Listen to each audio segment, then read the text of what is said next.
Tikkun Olam. It's a Hebrew phrase that embodies the idea that Jews bear responsibility not only for their own moral, spiritual, and material welfare, but also for the welfare of society at large. It's a phrase raised independently by both of my guests this week, two Jewish Bernie supporters who see that sense of social responsibility as central to Bernie's appeal.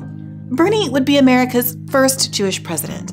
No small accomplishment at a time when anti-Semitism is on the rise. The Anti-Defamation League reported that 2017 was the worst year it had ever monitored, with nearly 2,000 instances of violence, threats, vandalism, and other expressions of anti-Semitic hate. And who can forget the so-called Unite the Right rally in Charlottesville, which gathered hundreds of white supremacists and neo-Nazis who marched with tiki torches while chanting, "The Jews will not replace us." Jews will not replace us! Jews will not replace us! Jews will not replace us! The trend continued over the next 2 years, with waves of attacks, anti-Semitic robocalls, harassment, and vandalism against synagogues and Jewish cemeteries. 2018 also saw the single deadliest attack against a Jewish community in U.S. history, when a gunman killed 11 people and wounded 6 at the Tree of Life Synagogue in Pittsburgh. The gunman had been active in far-right communities online, echoing anti-Semitic conspiracy theories along with anti-immigrant sentiment. And just a few weeks ago, a man armed with a knife burst into the home of a New York rabbi and stabbed several people. Of course, anti-Semitism has a history stretching back thousands of years, but Trump's politics of division has appeared to add fuel to the flames. Bernie, by contrast, is an anti-Trump. If you've ever watched a Bernie speech or attended one of his rallies, you have heard him say that to build a coalition strong enough to defeat the powerful and wealthy special interests that are ruining our environment and making us sick, we must pull together.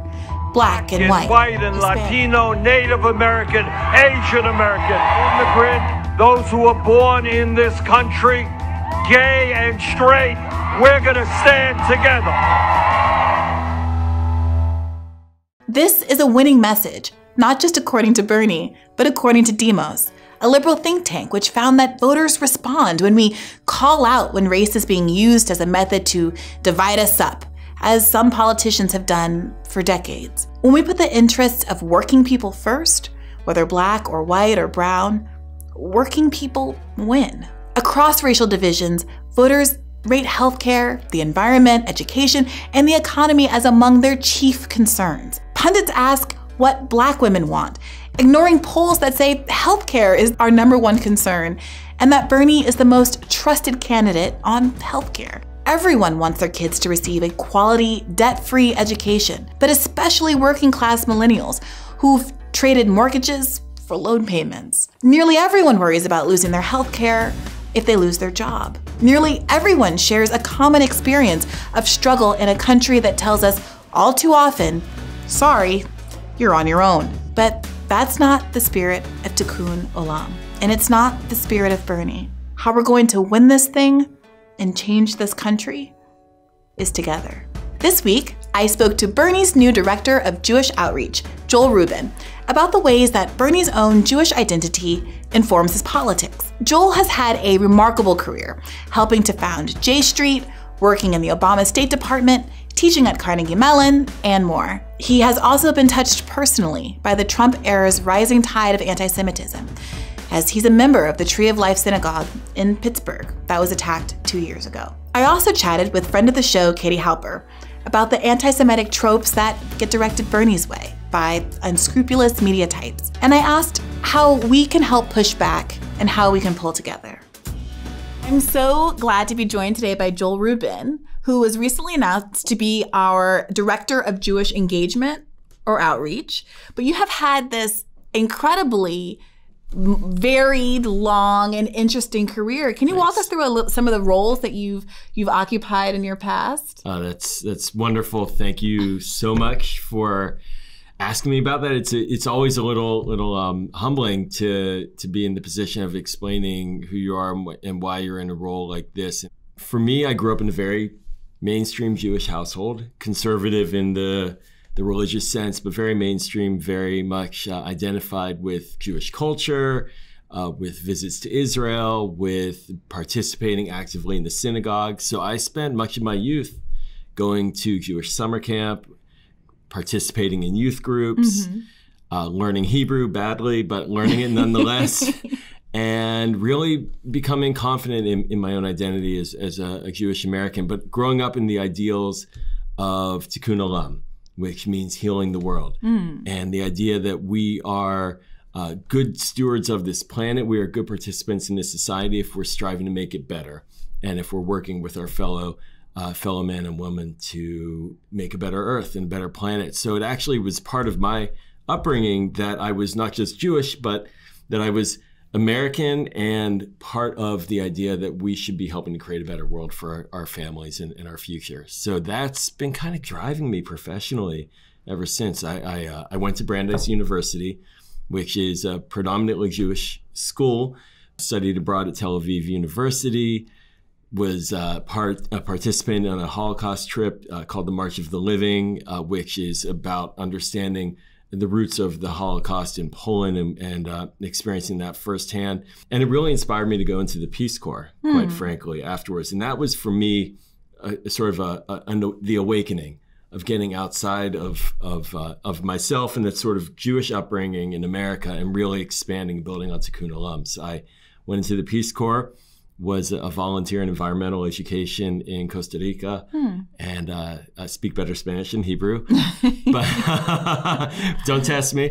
And I can't. Pero vamos a hablar en español. No, it was fantastic. And ever since then, I've been fortunate to have sort of melded those two worlds and tried to bring that into my work, and I can go further and deeper into the work. But the personal is really part of my work. In some ways, you're kind of underselling some of these big ticket items, being former Deputy Assistant Secretary of State in the Obama administration, being an adjunct professor at Carnegie Mellon, being a national security expert for Axios, et cetera, et cetera. I mean, and for a lot of people who might be familiar with you already, it might be from your appearances on networks including Fox, following the tree and MSNBC. And MSNBC. Sorry, I don't want to put you in a box, Joel. But going on to talk about the horrible shooting at the Tree of Life Synagogue, where your parents, your parents attended. The night before, they were there for that Friday night service in the shooting in Squirrel Hill in my neighborhood where I grew up. I'm a fourth generation Pittsburgher. I was back in Pittsburgh last week visiting my grandmother, who's 97, and she was born in Western Pennsylvania. Her parents were the immigrants from Romania. I drove by Tree of Life, which was a place I spent dozens and dozens of weekends at. It was the synagogue down the street from our house, and the synagogue is still boarded up. My 3 daughters were baby named at that synagogue. We went back home to Pittsburgh, and it's part of our family. And it was devastating to see that happen in Squirrel Hill. But the community is strong, but wounded, deeply wounded. And so professionally, what I've tried to do is to sort of bring these lanes together, and my Jewish upbringing, my commitment to social justice, Tikkun Olam. I came to work in Washington after graduate school and worked in the government for a number of years and was a civil servant, and eventually realized that I needed to get out, in particular when the Bush administration, where I was a civil servant, was prosecuting the war in Iraq. That was the end point. And I went to work on Capitol Hill and joined Senate Democrats and worked as a foreign policy advisor on Capitol Hill. And then was fortunate to have found an opportunity from there to help found J Street, which is a prominent and incredibly successful, and I'm extremely proud of the organization, an incredibly successful pro-Israel, pro-peace voice here in Washington and nationally. And I was the founding political director and government affairs director, so sort of the Washington hand, working the Hill, working the politics for J Street at its inception. So I want to ask you, why is it that you wanted to come on board and work with the Bernie Sanders campaign? It's simple. Bernie's building a movement, and Bernie is the change on these issues. He's the pivot point for, as an American Jew, what it means to be an active participant in American life and a progressive who is wanting to not just be seen as Jewish and not just be seen as American and not just be seen as someone who is an idealist, but all of those together. And he embodies, frankly, in his positions and in his views and in his policy recommendations. And I am a policy geek at heart, so I talk that way a lot. And when I go on TV, I always default to policy things because I think that's what really matters. At the end of the day, when you're seeking to be the head of the American government, you're seeking to enact policy that changes people's lives. Absolutely. And the president of the United States, unlike the current one, has to care about the policies. And Bernie personifies good policies, progressive policies, and also, from my perspective, very Jewish policies. I will say that proudly. So tell me what you mean by that. So in healing the world, Tikkun Olam, I come back to that a lot, but it is such a core ethos across the gamut in the Jewish community. If you want to heal the world, you want to stop climate change and reverse it. If you want to heal the world, you want everyone to have health care. If you want to heal the world, you want everyone to have enough food on the table and pride in their work. Economic justice. These are core Jewish values. These are not solely Jewish values. These are in many ways universal values. But as a Jewish American, I deeply identify with them. So to me, the values that Bernie espouses that are clarified through his policy proposals are rooted in a worldview that is intrinsically Jewish. And that resonates with me. That's fascinating on kind of two levels. One, because, Bernie has gotten some pushback over from people who want him to talk more about his cultural identity, to talk more about his past and personal aspects of his biography, and who increasingly there's been this push to characterize him as kind of insufficiently Jewish and asking him to do more to kind of unpack his biography. And then this other prong of thing that exists is this, what feels like an intentional decoupling of leftist values from sympathy toward Jewish people, or rather, more pointedly, an association between leftism and anti-Semitism that is kind of being manifested. So I want to talk to you about both of those things. How have you perceived first, Bernie's engagement with his Jewish identity? And then second, what do you say to folks who are skeptical of the left as being a friendly place for Jewish people? Well, I'll take the latter one first because as you're framing the question, I'm getting all these shots of memories of people calling me a self-hating Jew when I helped found J Street, right? My daughter just had her bat mitzvah. We belong to a synagogue. I'm on the Israel committee. Leave me alone, right? And I got attacked when I went to Capitol Hill early on at J Street by people saying you hate Israel. And I would respond in Hebrew, like Ma'atomer, and then they would just kind of stop and say, no, I didn't mean to challenge you. I'm sorry. So it takes a lot of pushback. And it's just people, when they're uncomfortable and they're challenged in ways that they're not traditionally challenged, where someone says, for example, it's pro-Israel to support a state of Palestine. It's pro-Israel to support peace. That makes a lot of folks really nervous. But when you peel that back and you start explaining, this is why, you suddenly understand that actually most people agree with you. What I found phenomenally fascinating in the early days of J Street was how many members of Congress would say, thank God you guys created this. And we would act as almost like therapists because they spent years getting beaten up by the right wing in our community who said, if you want to be pro-Israel, you can never say Palestine. Like as a word, you can't say that. You can never say diplomacy with Iran, period. Red lines, don't say it. And so you have progressive Jews afraid to say that stuff. Progressive Democrats, non-Jews, afraid that they would get attacked by the Jewish community. So we changed that dynamic. Bernie's doing that on a mega level.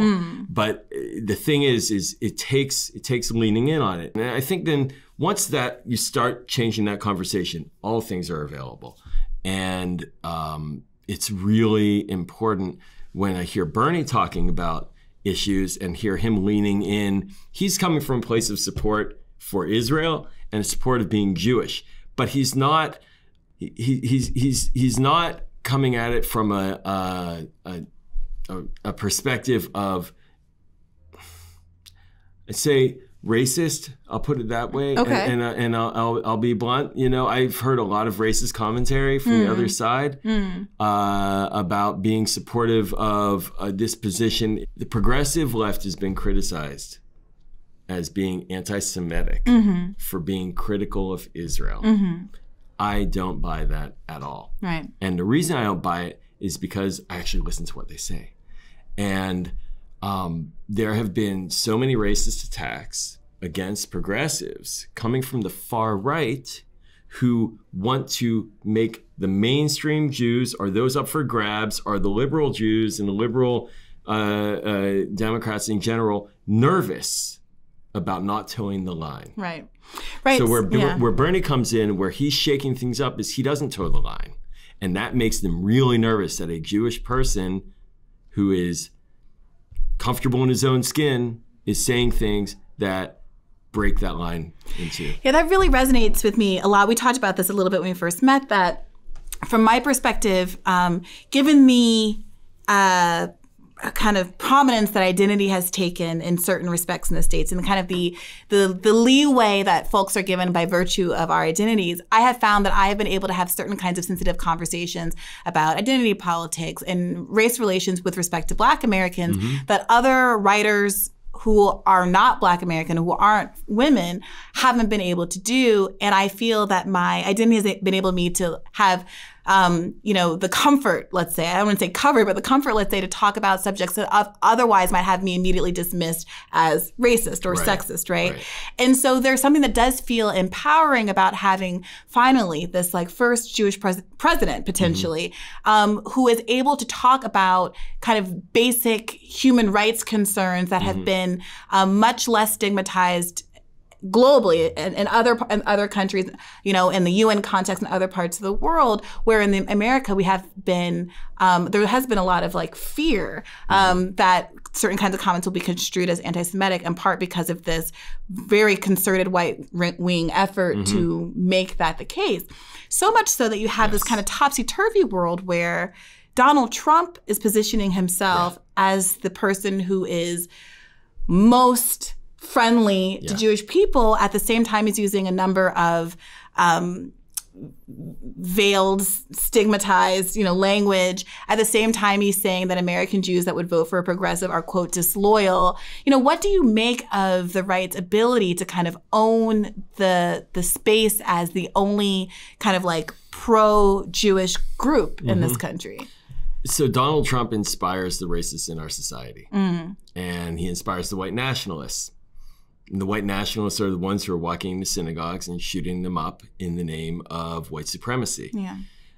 Donald Trump goes to Jewish events and says, "You won't vote for me because you like your money too much, and you like your money too much, so you will vote for me. You won't vote for the liberal candidate." He equivocates on Charlottesville and says both sides have very honorable, fine people. And then he hides behind his son-in-law, Jared Kushner, and a very right-wing approach to Israel policy as, in his mind, justification for being essentially a bigot and a racist and coddling those who attack the Jewish community. So I think we have to be very clear about this. And I think it's very helpful with Bernie as a candidate for saying these things in public, because Donald Trump will use anti-Semitism as a political weapon.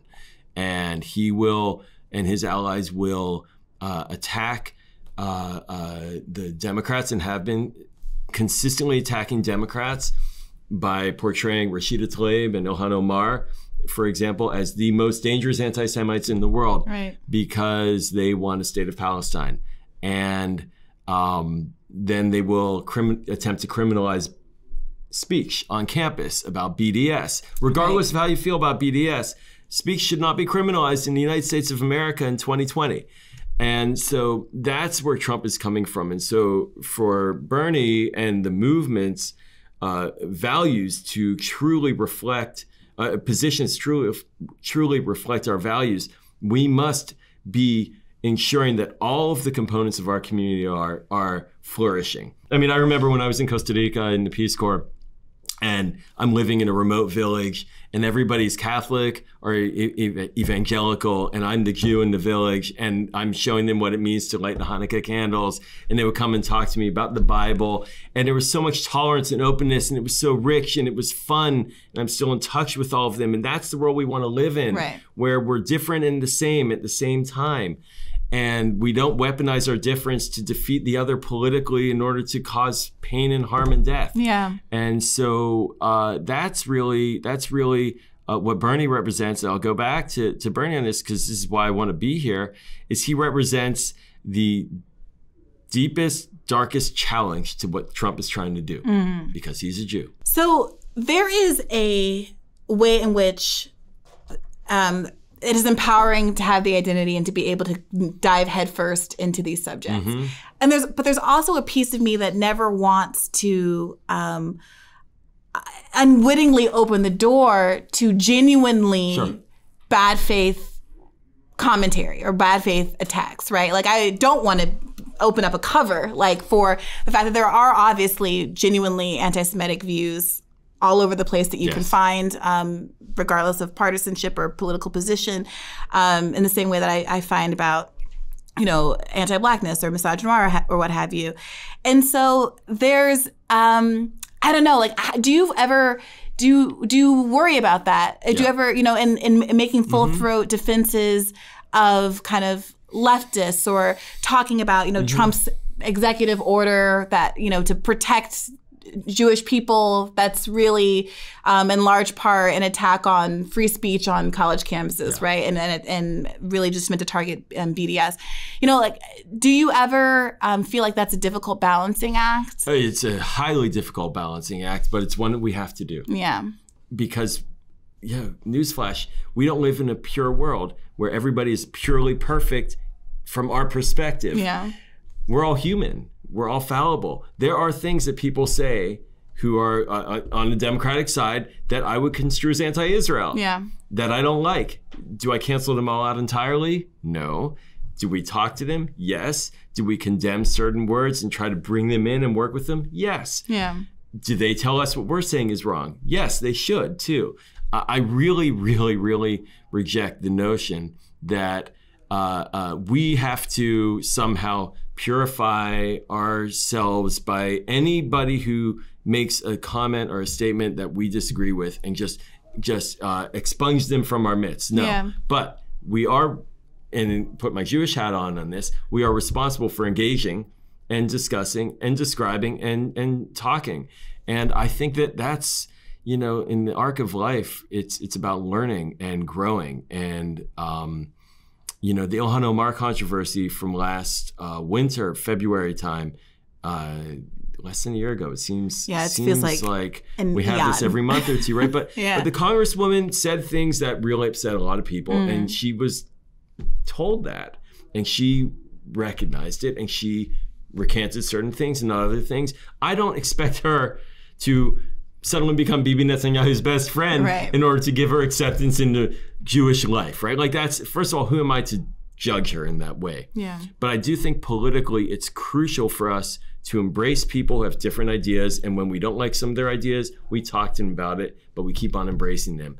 When the United States becomes a fascist country, or when we become a country where the idea of diversity is no longer accepted, we Jews lose.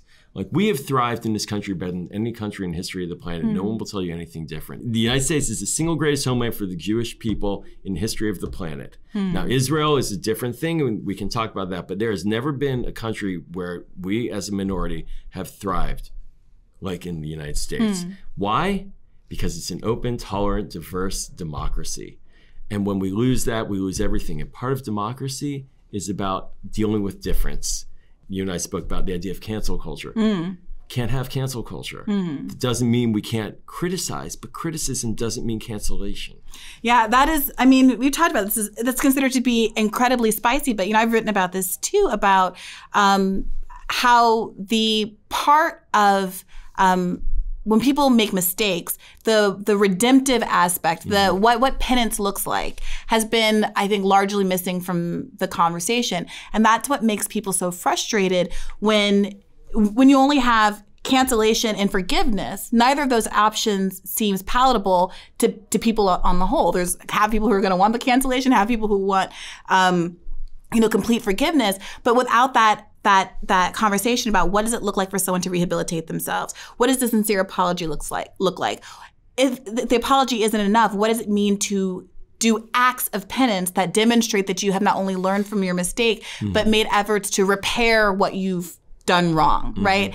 And when you have that as a third option, I think that you have a lot less division about how people think that certain bad actors, if you will, should be treated. And I look forward to having a conversation, because we have such a pluralistic, diverse campaign, where we're able to have those kind of conversations, I think, without the knee-jerk responses, where people are trusted to be talking in good faith about issues of gender or race or religion or opioid addiction status or class or what have you, without feeling like the purpose of that conversation is to ostracize people or excommunicate them from society. If we're going to be good leftists and we believe in the rehabilitation of people who have committed crimes, and a lot of people in our ranks are up for abolishing prisons and all kinds of other things, then you have to also have that kind of attitude for lesser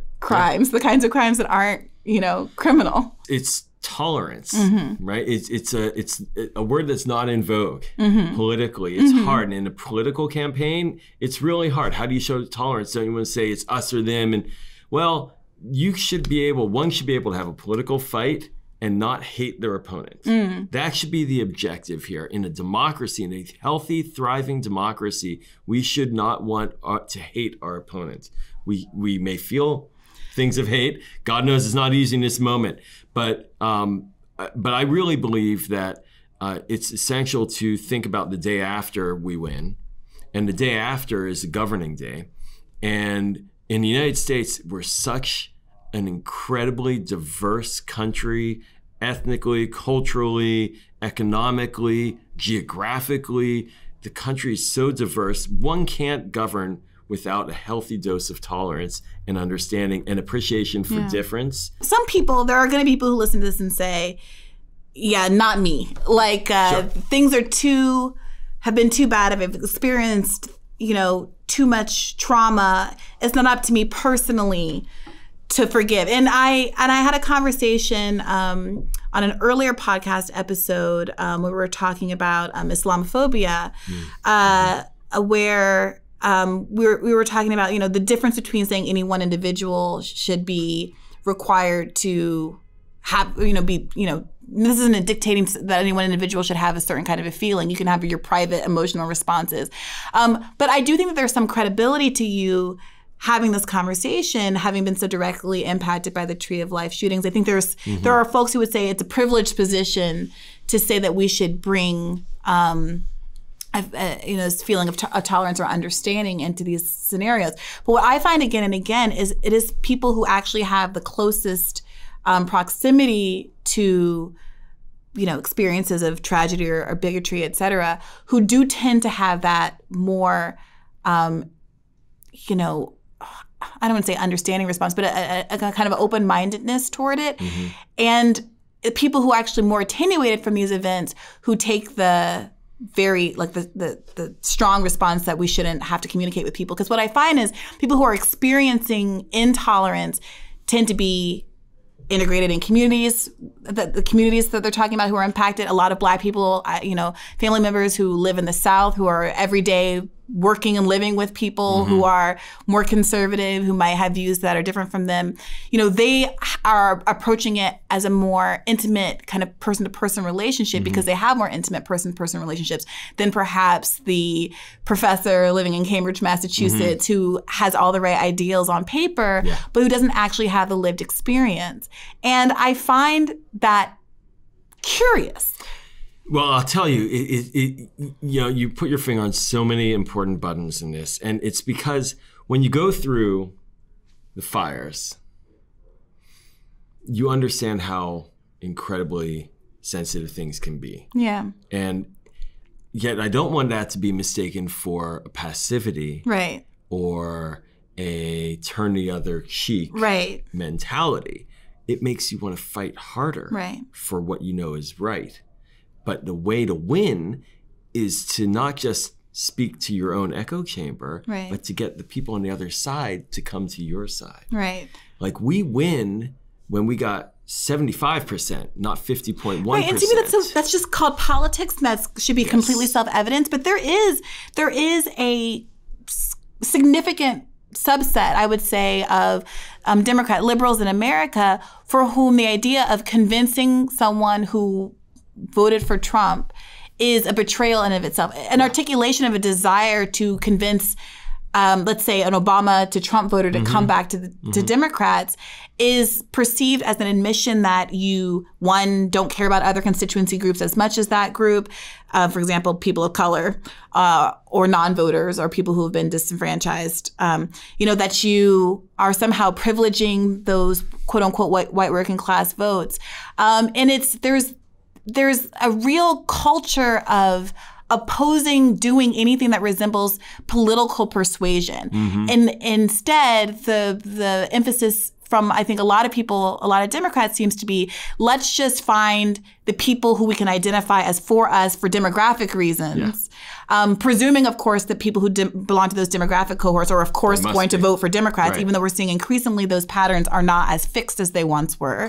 And appealing to them on that basis as opposed to appealing to them on the basis of delivering substantive material goods to them. And I think what we saw in 2016 was a whole lot of people, including a whole lot of black voters whose votes we very much needed in the Midwest, who felt like they weren't given substantive reasons to come out and vote. And there was this presumption that the so-called firewall was going to come through.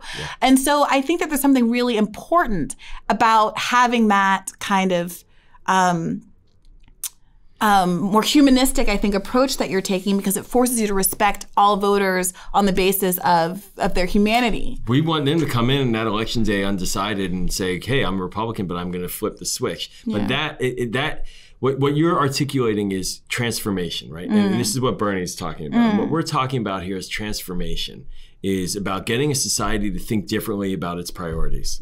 There was a line we always use in government, like, you want to see what the government's priorities are, look at the budget document, right? Like, that is it. It's what the money request is what tells you the priorities are. So we want Americans to think about priorities the way we think about them. We want Americans to think about healthcare and an economy that works for everyone, and a safe environment, and a smart national security policy. And those are not inherently partisan concepts. So what Donald Trump is doing, and I do want to bring it back to that one because I do think it's critical, is he is attempting to prey on our differences in order to win elections. Preying on the deeper, darker, negative urges. There is no message of unity. There is no message of bringing people together. There is no message of engaging the other at all. It is about turning people against each other to win, which means you govern from a position of hate. And now I'll put my Jewish hat on. Jews, we love to talk about the Holocaust as a comparison, and it's always a dangerous thing. So I'm not going to talk about the Holocaust as a comparative, but I will say that when I went with my daughter's 7th grade class from her middle school to the Holocaust Museum here in Washington, D.C., there was a very clear display for the kids to read about the political culture in Germany post-World War I through the 1920s into the 30s, and how that led to the Holocaust. We are not inherently guaranteed a nice, healthy, happy political culture, or even a democracy. Even John Roberts the other day came out and said Americans might be taking their democracy for granted. So what we want in our candidates are people who actually value that. And in the United States of America, that means valuing diversity. That means valuing the others, even if they don't agree with you 100% of the time. It means valuing voters who may have gone a different direction the last time. It means valuing people.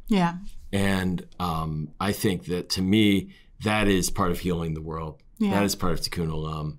that is part of building a healthier society. That's part of winning an election, not for the sake of winning, but for the sake of transforming a society for the better. Well, thank you so much for that, and thank you for joining me today, Thanks, Joel. Briahna. I really look forward to talking with you and working with you over the course of the next half a year of this campaign that we have left in front of us. Thank you.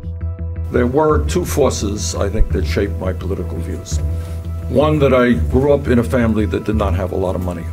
And the pressure of not having money on my family is, I think, the same pressure that exists for millions of families throughout this country and people in this room right now. The second part of my life that shaped my views is being Jewish. Crying when I would read books about the Holocaust, these picture books of what happened at Auschwitz, I never could understand why would people do such terrible and horrible things to people. After all of a horrible 20th century, which has seen a number of genocides, one might have hoped and believed that maybe, just maybe, the world would understand that we share a common humanity. So I'm happy to have friend of the pod, Katie Halper, back with me today, particularly because Katie is someone who has written and podcasted and talked a lot about what Bernie's Jewishness means in the context of both this election and how he's been treated both kind of contradictorily as not Jewish enough by some camps, and then also smeared with, would you describe them, Katie, as anti-Semitic tropes? Yeah, I think that's a good, very good term for it. And thank you so much for having me, Brie. Yeah, of course. But yeah, I think you see both things, right? So you see that he has anti-Semitic tropes lobbed at him, kind of anti-Semitic stereotypes lobbed at him, and at the same time, so he gets it's like the worst of both worlds. He's subjected to those, and at the same time, his Jewish identity is erased. And one of the things that I've written about is how much Sanders' Jewish identity is actually informs his politics. Sometimes people, it's pretty offensive, especially when non-Jews, I don't know if I can say this, when they goy-splain Jewish identity. And they don't get that there's a really rich tradition and history of secular Jewish identity. Because sometimes people are confused, or they call him a fake Jew because he's not religious. But that's one facet of Jewish identity. And there are tons of people who have very strong Jewish identities, ranging from, someone like Larry David. Einstein he had an interesting relationship with religion, but he definitely wasn't kind of traditionally religious in the traditional Orthodox Jewish sense. And so people don't understand a lot that there is this tradition. In fact, there's actually a concept called tikkun olam, which means to repair the world, which is the social justice concept that comes from Judaism. And that's seen and applied in lots of ways in the secular world. So not to get too academic about it, but it is, and through history we saw, right, like with the civil rights movement, a lot of the white allies of the civil rights movement were Jewish. And for instance, with Goodman, Schwerner, and Cheney, the three men who were brutally killed in Mississippi by the KKK because they were registering black people to vote. There were one black man and two Jewish men, which wasn't that uncommon. To see that kind of solidarity. Yeah, and of course Sanders himself talks about his identity, how having half of his family's side of the family wiped out in the Holocaust. And he also comes from a very interesting internationalist Jewish tradition, where, and this is a kind of particularly Jewish radical tradition of universalism and internationalism, where it's not about just kind of being in solidarity with other Jews. It's very anti-tribalist. And he talks about how, there was a great moment during 2016 where a black female Muslim student talked about white supremacy, and he invited her up to the stage with him and, put his hand on her shoulder and talked about how his life how he experienced white supremacy and anti-Semitism and bigotry.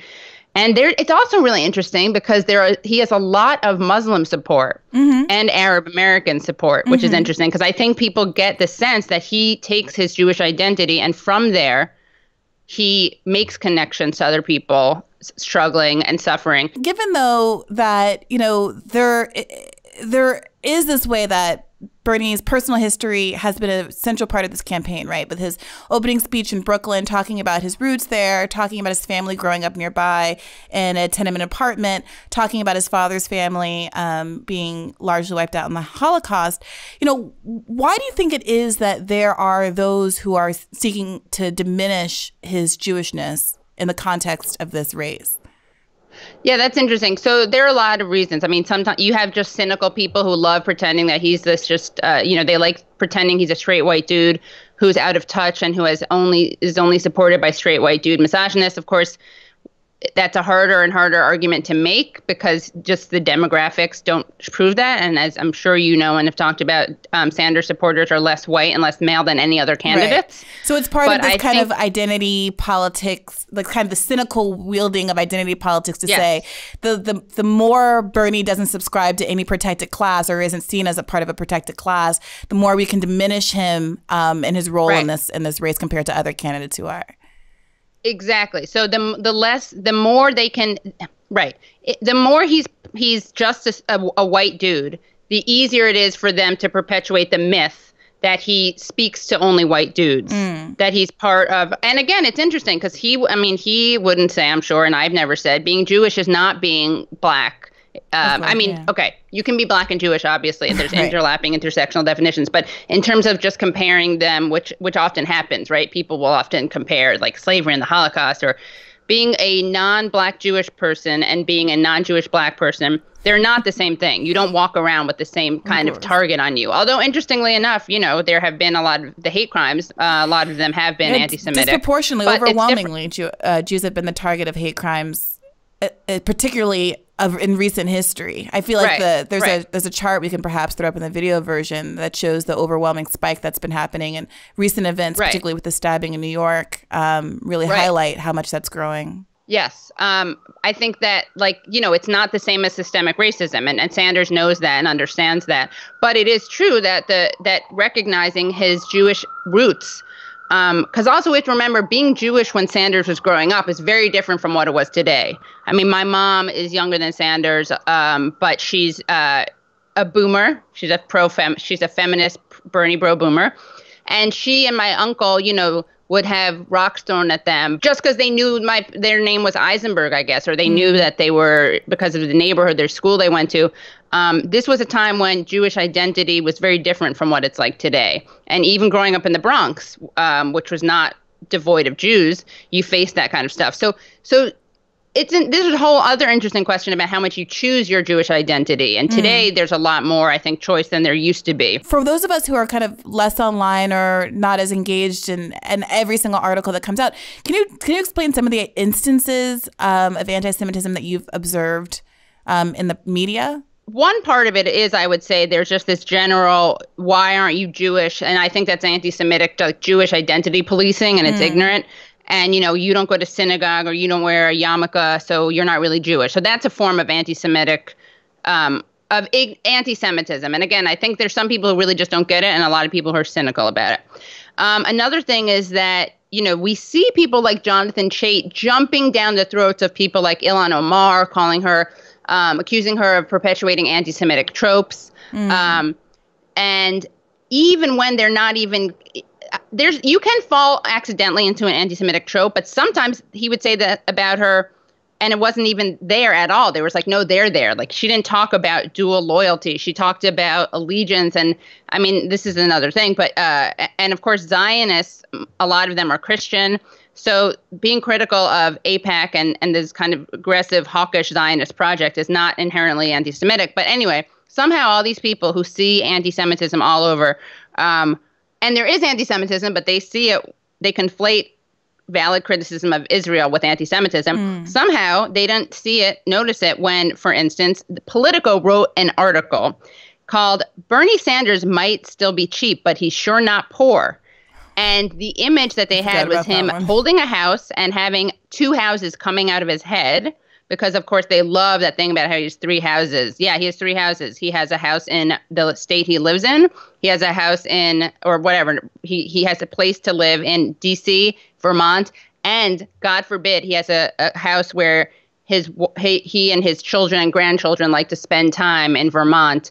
And the guy lives so modestly. That's what's so funny. I mean, you compare his households to the households of other people. And again, every single senator has 2 homes at least, and a lot of them vacation. I tweeted when that article came out about his cheapness, I tweeted, this is just fantastic, but it could be even better. Why not add a Jewish star or make his nose hooked? Maybe some rodent imagery. I'm just blown away. Sorry to end on an earnest note, but you're that, and you're kind of joking about that, and shamelessly so. But recently there was some imagery that was like not so far away from that. Yes, when we announced last week our fundraising numbers, of course, being yes, I tweeted about that $34 million and blowing everybody else out of the water.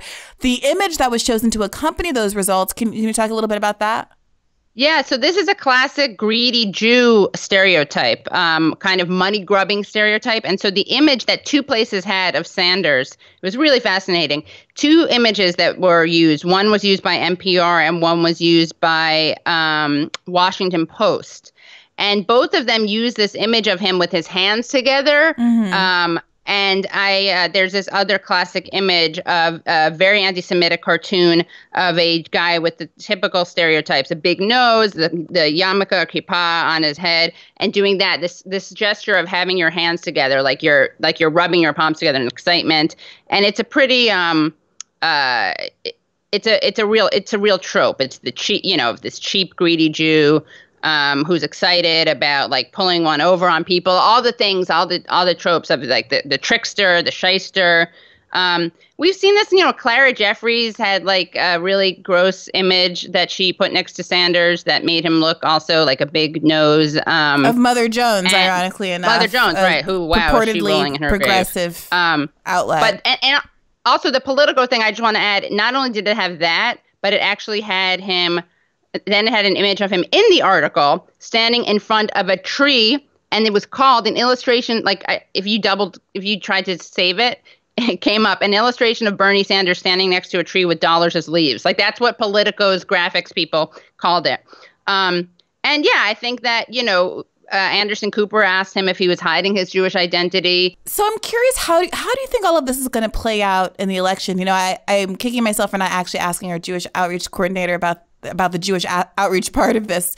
But, there is a mindset among the pundit class that basically everyone who's non-white or non-male or non-Christian is looking for the candidate that just closest approximates their identity group and is voting for that person.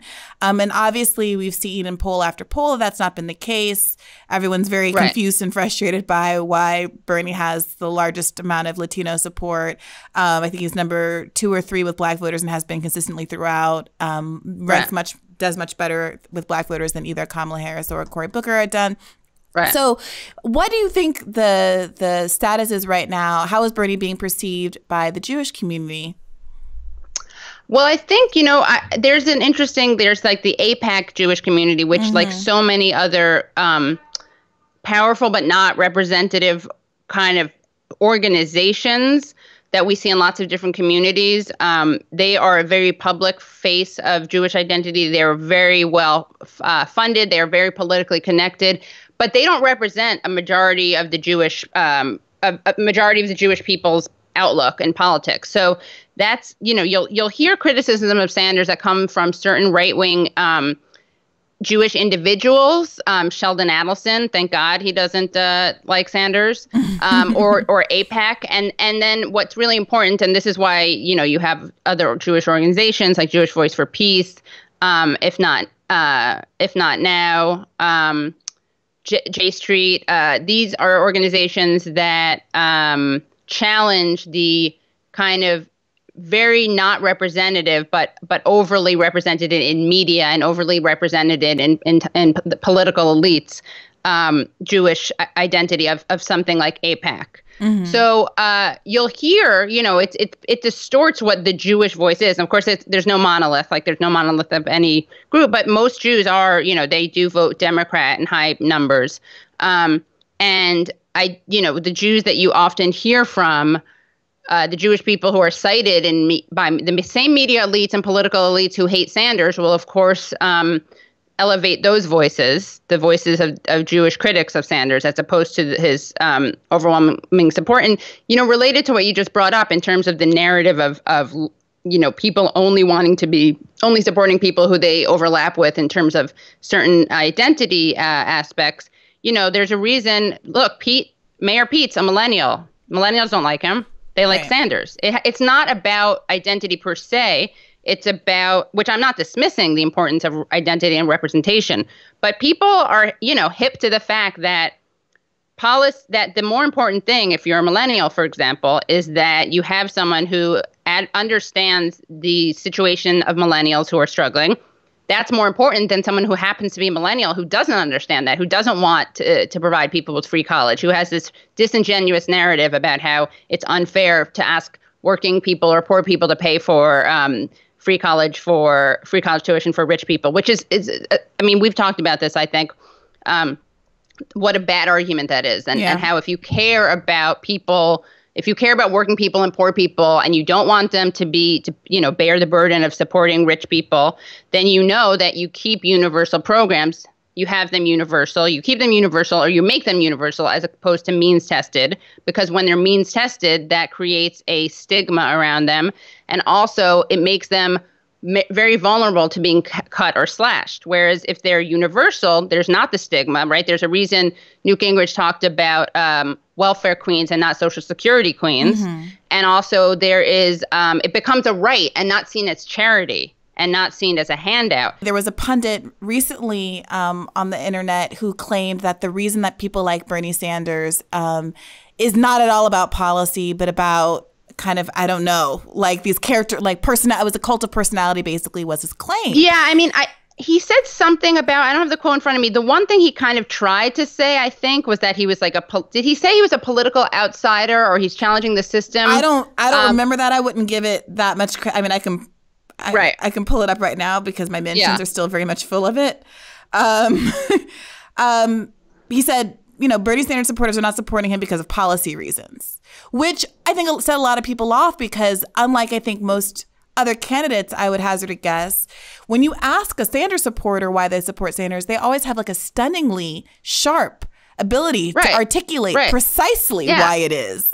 They have to choose a narrative, right? Either he has been saying the same thing forever and needs a new message, which is a ridiculous argument. I love when they say that, like you're supposed to have it's like a fashion, like you're in the fashion industry and every year you have to have a new thing for the runway. Right. Like, no, when we have single payer, when we have universal health care, Medicare for all, then he can stop talking about it. But why would you stop talking about it? Right. Anyway, so yes, there's an inconsistency. Either he's all about policy and keeps focusing on these couple of ideas, or he doesn't have policy. I kind of like the idea that, because I find him charming. I don't think that most people do. Again, he kind of reminds me of my father, uncle, grandfather.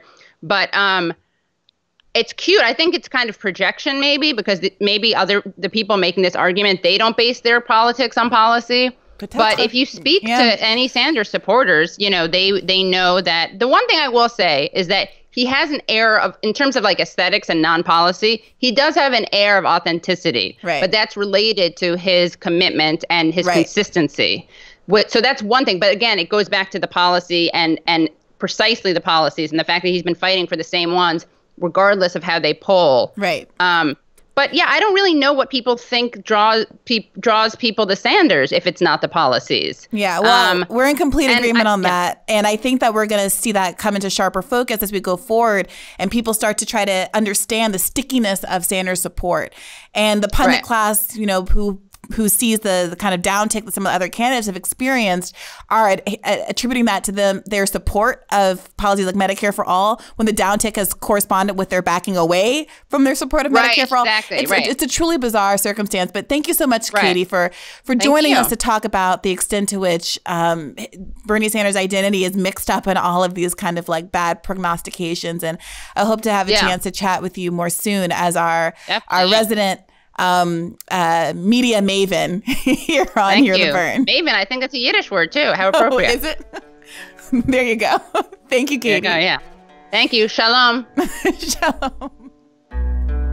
That's it for this week. Hear the Bern is produced by me, Briahna Joy Gray, Ben Dalton, and Christopher Moore. Let us know what you think at hearthebern at berniesanders.com, or else take to Twitter with the hashtag hearthebern. I love, love, love to read your feedback on Apple Podcasts, YouTube, or wherever you get these episodes, so please be sure to rate, review, or like us whenever you get the chance. When you rate, it means that more people have more eyes on the podcast and we can help to spread this revolution. Please be sure to like and subscribe to Bernie's YouTube channel for more episodes like this one, as well as loads of other great Bernie content. Till next week.